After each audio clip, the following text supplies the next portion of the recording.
Akhil Bharatiya Congress committee द्वारा निर्धारित संगठन सर्जन अभियान के तहत करावल नगर जिला कांग्रेस कमेटी दिल्ली प्रदेश की बुराड़ी में पहली बैठक हुई। इस बैठक में करावल नगर जिला ऑब्जर्वर और दिल्ली सरकार में मंत्री रहे हारून यूसुफ सहित करावल नगर जिले के अध्यक्ष आदेश भारद्वाज, बुराड़ी विधानसभा क्षेत्र से इलेक्शन लड़े मंगेश त्यागी, कादीपुर के ब्लॉक अध्यक्ष खेमचंद सैनी, मुकुंदपुर के ब्लॉक अध्यक्ष राजन पांडे, कांग्रेस के वरिष्ठ नेता कपूर सिंह सिसोदिया सहित जिले के अनेकों वरिष्ठ और कनिष्ठ नेताओं सहित ब्लॉक अध्यक्षों ने हिस्सा लिया। जिला ऑब्जर्वर हारून यूसुफ ने बताया कि किस तरीके से संगठन सर्जन अभियान के तहत नए जिला अध्यक्षों और ब्लॉक अध्यक्षों का चुनाव किया जाएगा। उन्होंने विस्तार पूर्वक कांग्रेस कार्यकर्ताओं को प्रक्रिया के बारे में बताया। इस मौके पर उन्होंने एक प्रेस कॉन्फ्रेंस को संबोधित करते हुए कहा कि किस तरह से केंद्र की भाजपा सरकार और दिल्ली की भाजपा सरकार नाकाम हो चुकी है और भ्रम पैदा कर रही है। केंद्र और राज्य की डबल इंजन की सरकारें दिल्ली की जनता के विश्वास पर खरा नहीं उतर रही है और जो वायदे उन्होंने चुनाव जीतने के लिए किए थे और सभी वायदों पर वह नाकाम साबित हो रही है। उन्होंने कहा कि राहुल गांधी केंद्र में भाजपा की सरकार की नाकामियों को उजागर कर रहे हैं। ठीक इसी तरह से दिल्ली प्रदेश कांग्रेस कमेटी भी दिल्ली की रेखा सरकार की नाकामियों को जनता के सामने लेकर के जाएगी। मैं शेर कहना चाहता हूँ कि हार को जीत की दुआ मिल गई, तपते मौसम को जैसे ठंडी हवा मिल गई। आप आए तो श्रीमान कुछ यूं लगा, हमारे जख्मों को जैसे दवा मिल गई, हमारे जख्मों को जैसे दवा मिल गई। मैं भाई हारून यूसुफ साहब के बारे में ज्यादा बताने की आवश्यकता नहीं है। जब वो मंत्री थे, बिजली विभाग की जिम्मेवारी उनके पास थी। हम सब ने देखा है कि बिजली के बारे में ऐसी व्यवस्था थी कि दिल्ली में 14-15 घंटों से ज्यादा बिजली नहीं आती थी और कई बारी हमारी विधानसभा का हिस्सा जामीरपुरी भी है, वहां पे बाईपास को जाम करते थे। लेकिन अब उससे अगर किसी ने निजात दिलाई तो उसका नाम था शीला दीक्षित, उनका नाम है हारून यूसुफ। कि दिल्ली के अंदर 24 घंटे बिजली अगर किसी ने दी तो शख्सियत हमारे न्यूज में बैठी। आज दिल्ली दुनिया का सबसे प्रदूषित शहर है। एक वक्त था जून 2010 का, दिल्ली के सिंगापुर के ली वुहान सिटी के अंदर 32 देशों के 72 शहरों ने पार्टिसिपेट किया और उन 72 शहरों में मेलबोर्न जैसे सिटी भी थे। लेकिन जब दिल्ली को वहां पे मेलबोर्न के अंदर ली वुहान सिटी के अंदर एनवायरमेंट के नंबर पे 4था मेडल मिला, ये दिल्ली की खूबसूरती थी कि हमारी सरकार का काम था। कि गांधी जी जब उनसे नहीं डरते तो उनकी सदस्यता छीन ले लेते हैं, उनकी मेंबरशिप से उनको मेंबरशिप निष्कासित कर देते हैं एक षड्यंत्र के तहत। उसके बावजूद भी वो नहीं झुकते तो 4 दिन के बाद ही उनसे कहते हैं कि अपना मकान खाली करो। लेकिन वो आदमी झुकता नहीं, वो शहर PWD के अधिकारियों को बुलाता है और मकान की चाबियां शहर उनको देके और वहां से निकल जाता है। इसका नाम राहुल गांधी है, इसका नाम कांग्रेस का। एक शायर ने बहुत खूबसूरत तरीके से कहा, एक जैसी दिखती है माचिस की ये तिल्लियां, जैसे देखती हैं माचिस की ये तिल्लियां, कुछ ने दीपक जलाए और कुछ ने घर। ये अंतर है कांग्रेस पार्टी और भारतीय जनता पार्टी के। कांग्रेस पार्टी को नए सिरे से रिफॉर्म करने की जरूरत है बदलते वक्त के हिसाब से।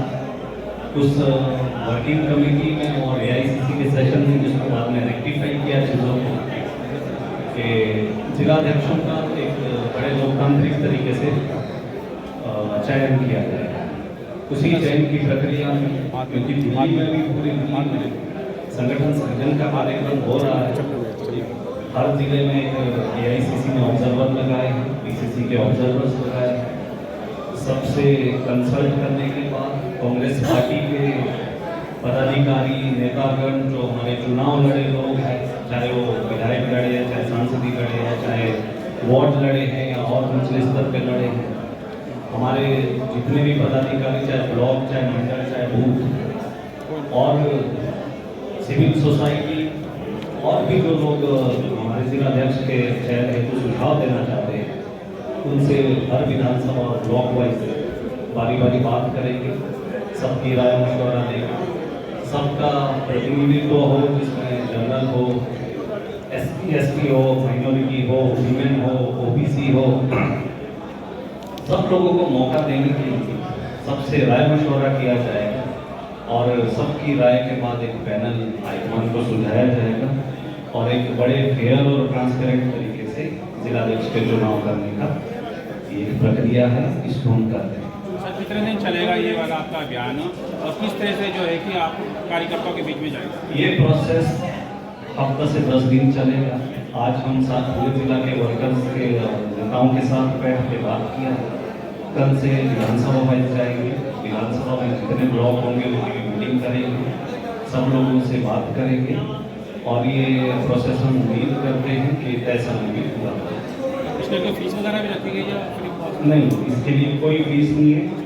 एक फॉर्म जारी किया है हमने, उस फॉर्म को भर के कोई भी कैंडिडेट जो चाहता हो कि मैं जिलाध्यक्ष बनना चाहता हूँ, वो इस फॉर्म को भर के हमारे पास सबमिट कर सकते हैं। समर्थकों की लिस्ट भी देनी पड़ेगी इसके लिए, कुछ साथ में जिलाध्यक्ष के लिए कुछ समर्थकों की लिस्ट भी देनी पड़ेगी या सिंगल फॉर्म कर सकते हैं? तो देखिए, हम लोग सबसे मिलेंगे, उनके अटेंडेंस मार्क करेंगे, कौन लोग आए थे, उसको हम अपने रिकॉर्ड के लिए रखेंगे, वो कॉन्फिडेंशियल होगा, हम किसी के साथ उसको शेयर भी नहीं करेंगे और जो भी इसमें राय देना चाहते हैं, लिस्ट की ज़रूरत नहीं, हमारे से सामने आके बात कर सकता है।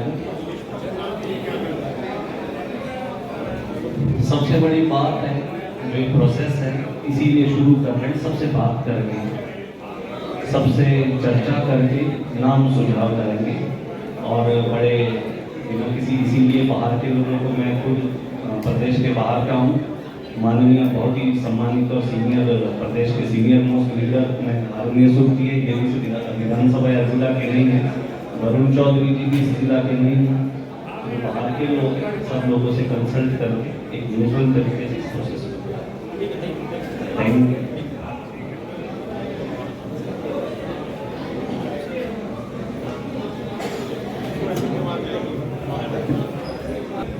पूछूं मैं? अरे सवाल पूछ लूं? पूछूं?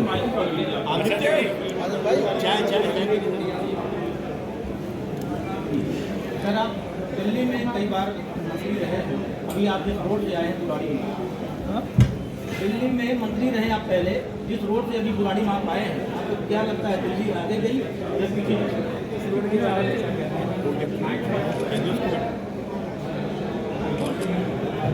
सबसे पहले जो है आपको कहा कि मुझे आने के बाद ये एहसास हुआ कि 12 साल 11 साल 12 साल करीब आम आदमी पार्टी का केजरीवाल साहब रहे, अब भारतीय जनता पार्टी को 1 साल हो गया। जो हाल यहाँ पर है, ये जो हम बात करते हैं एनवायरमेंट और पॉल्यूशन की, ऐसा लगता हवा हवाई नाले हैं या छोटे छोटे बच्चे जब सड़कों में गुजरते होंगे तो उनको अस्थमा की और तमाम परेशानियों का सामना करना पड़ता है।